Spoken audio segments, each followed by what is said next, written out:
संसार क्या है पार्थ? मानव, दानव, पशु, पक्षी, जंतु, कीटक, मत्स्य, वृक्ष, ये सब कैसे बनते हैं? किन पदार्थों से इनका जन्म होता है? कैसे चलते हैं, कैसे जीते हैं? मृत्यु कैसे होती है इनकी? और मृत्यु के पश्चात क्या होता है?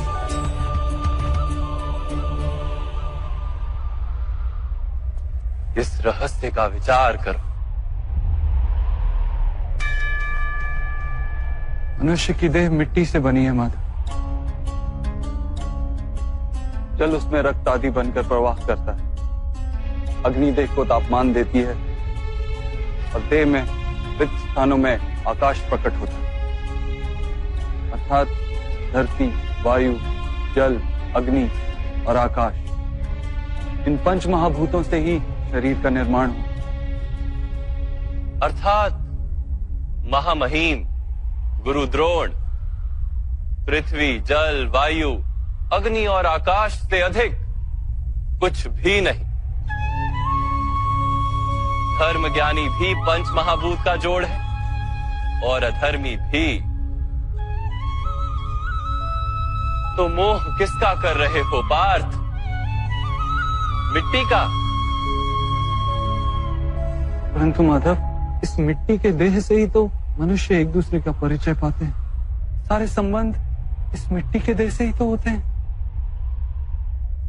नहीं पार्थ, यदि ये सत्य होता तो मृत्यु के पश्चात देह को नष्ट क्यों किया जाता है? वास्तव में ना मनुष्य का परिचय उसकी देह से है और ना ही संबंधों का आधार उसकी देह से। मनुष्य का स्वभाव, उसके बर्ताव और उसके कार्य उसका परिचय। तमस, रजस और सत्व, ये तीन गुण क्या है माधव?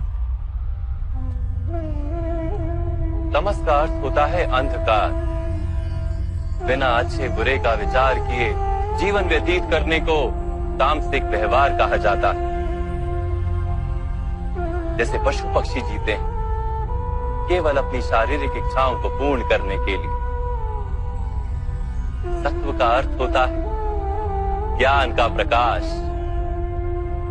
जब व्यक्ति प्रत्येक परिस्थिति में धर्म का, सत्य का और परंपराओं का विचार करके व्यवहार करता है, तब उसे सात्विक जीवन कहा जाता है। इन दोनों के मध्य में ऐसा व्यक्ति होता है जिसके पास ज्ञान तो है, पर शरीर और मन की इच्छाओं के साथ बंधा हुआ भी है। ऐसा मनुष्य रजस अर्थात अहंकार पूर्ण मन स्थिति के साथ जीता है। तमस, रजस तथा सत्व गुणों के अधिक या कम मात्रा के मेल से मनुष्य का स्वभाव बनता है।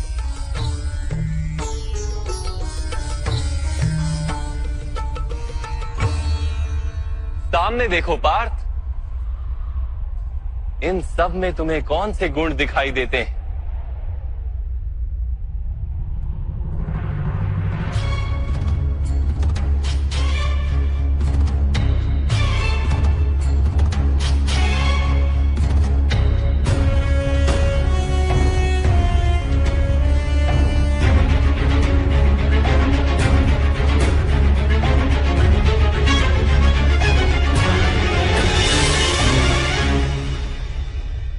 युवराज दुर्योधन धर्म जानते हैं परंतु वहन नहीं करते।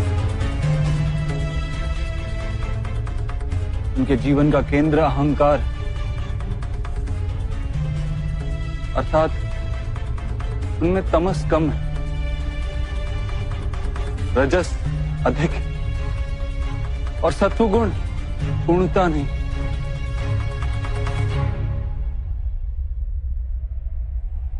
और इस ओर राजकुमार दुशासन उन्होंने सदैव अपने ज्येष्ठ भ्राता का आदेश माना, बिना विचार, अर्थात इनमें केवल तमस।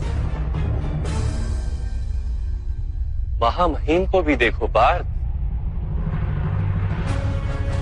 सत्व के साथ तमस का मेल है।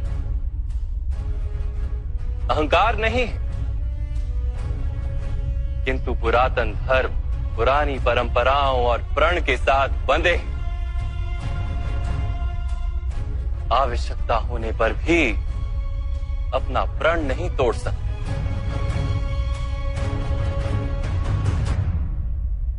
गुरु द्रोण को देखो, ज्ञान और अहंकार दोनों ही हैं।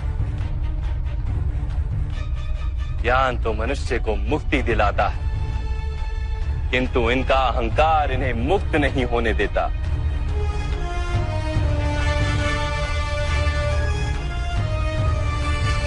परंतु माधव,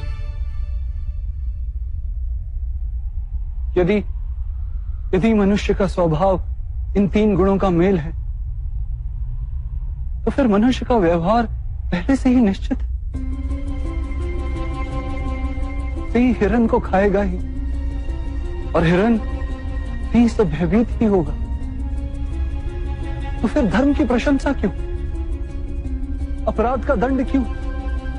उसका क्या तात्पर्य है?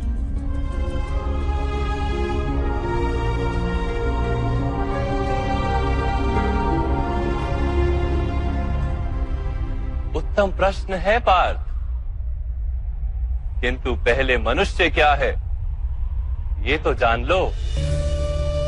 मनुष्य केवल 5 महाभूत नहीं, 5 पदार्थ नहीं, 5 ज्ञानेंद्रियां, 5 कर्मेंद्रियां तथा 3 गुण, ऐसी 23 वस्तुओं का मेल भी नहीं।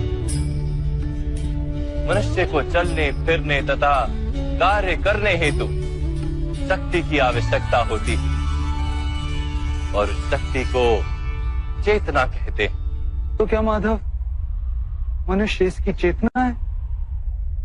नहीं पार्थ, मनुष्य की चेतना के साथ उन 23 वस्तुओं के मेल का नाम प्रकृति है। 24 वस्तुओं से बने मनुष्य नामक यंत्र में वास करता है पुरुष, अर्थात परमात्मा का अंश। उसे आत्मा कहा गया है। जब प्रकृति और पुरुष का मेल होता है, अर्थात जब परमात्मा का अंश आत्मा बनकर देह में वास करता है, तब मनुष्य जीवित होता है। यह आत्मा क्या है माधव, और इसे जानने का क्या उपाय है? मनुष्य जैसे रथ का उपयोग करता है, वैसे ही आत्मा शरीर नाम के इस यंत्र का उपयोग करती है। शरीर के माध्यम से शरीर के सुख दुख का उपभोग करती है, किंतु आत्मा शरीर नहीं पार्थ। शरीर का नाश किया जा सकता है, किंतु आत्मा का नाश नहीं किया जा सकता। नैनं छिन्दन्ति शस्त्राणि नैनं दहति पावकः न चैनं क्लेदयन्त्यापो न शोष्यति मारुतः। आत्मा ना शस्त्रों से छेदी जा सकती है और ना ही अग्नि से जलाई जा सकती है। न जल उसे निर्बल कर सकता है और ना ही पवन उसे सुखा सकती है। आत्मा शरीर में रहते हुए भी अमर है। न हन्यते हन्यमाने शरीरे। पार्थ, शरीर की हत्या की जा सकती है, किंतु आत्मा की हत्या नहीं की जा सकती। आत्मा तो सर्वव्यापी है, अचल है, स्थिर है, सनातन है। पुराना वस्त्र त्याग कर जैसे मनुष्य नया वस्त्र धारण करता है, वैसे ही आत्मा पुराना शरीर छोड़कर बार बार नया शरीर धारण करती है। परंतु माधव, मैं तो जगत का अनुभव अपने शरीर के माध्यम से ही करता हूं। स्वयं को देह न जानकर मैं आत्मा कैसे जान सकता हूं? स्वयं को आत्मा के रूप में जानना असंभव भी नहीं पार्थ। अंध भी जीते, गूंगे भी जीते, जिनके पास हाथ पैर नहीं होते वो भी जीते। स्पष्ट कि शरीर मनुष्य नहीं, जिसकी चेतना चली जाती है, जिसे मूर्छा आ जाती है, वो भी जीवित रहता है। इसलिए स्पष्ट है कि मनुष्य का चेतन तत्व वो भी शरीर नहीं। इसी प्रकार जो व्यक्ति अपने भीतर खोज करता है, मैं इंद्रियां नहीं, शरीर नहीं, भावनाएं नहीं, विचार नहीं, ज्ञान भी मैं नहीं, जो ये समझता जाता है वो अंत में स्वयं को आत्मा के रूप में जान भी लेता है।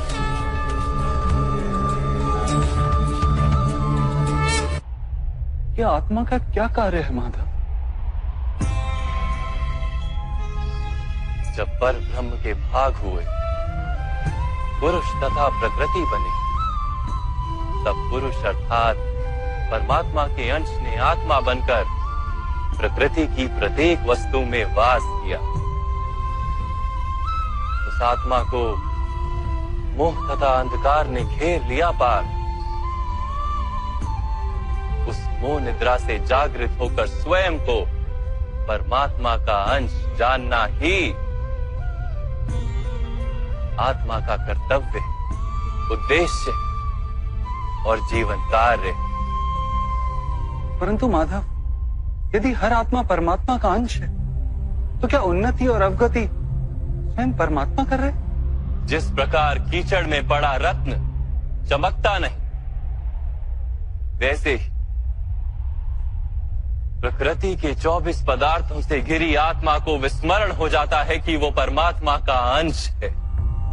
अधिकतर आत्माएं अपनी देह को ही सब कुछ मानती हैं, स्वयं देह से भिन्न है ये जान ही नहीं पाती। शरीर को जो सुख, दुख, स्वाद, गंध आदि का अनुभव होता है, उसे अपना अनुभव मान लेती और बदलाव का प्रयास ही नहीं करती।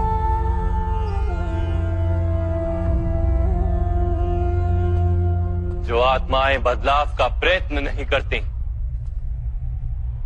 निरंतर अधर्म करती रहती हैं, उन्हें जागृत करने के लिए दंड देना अनिवार्य है।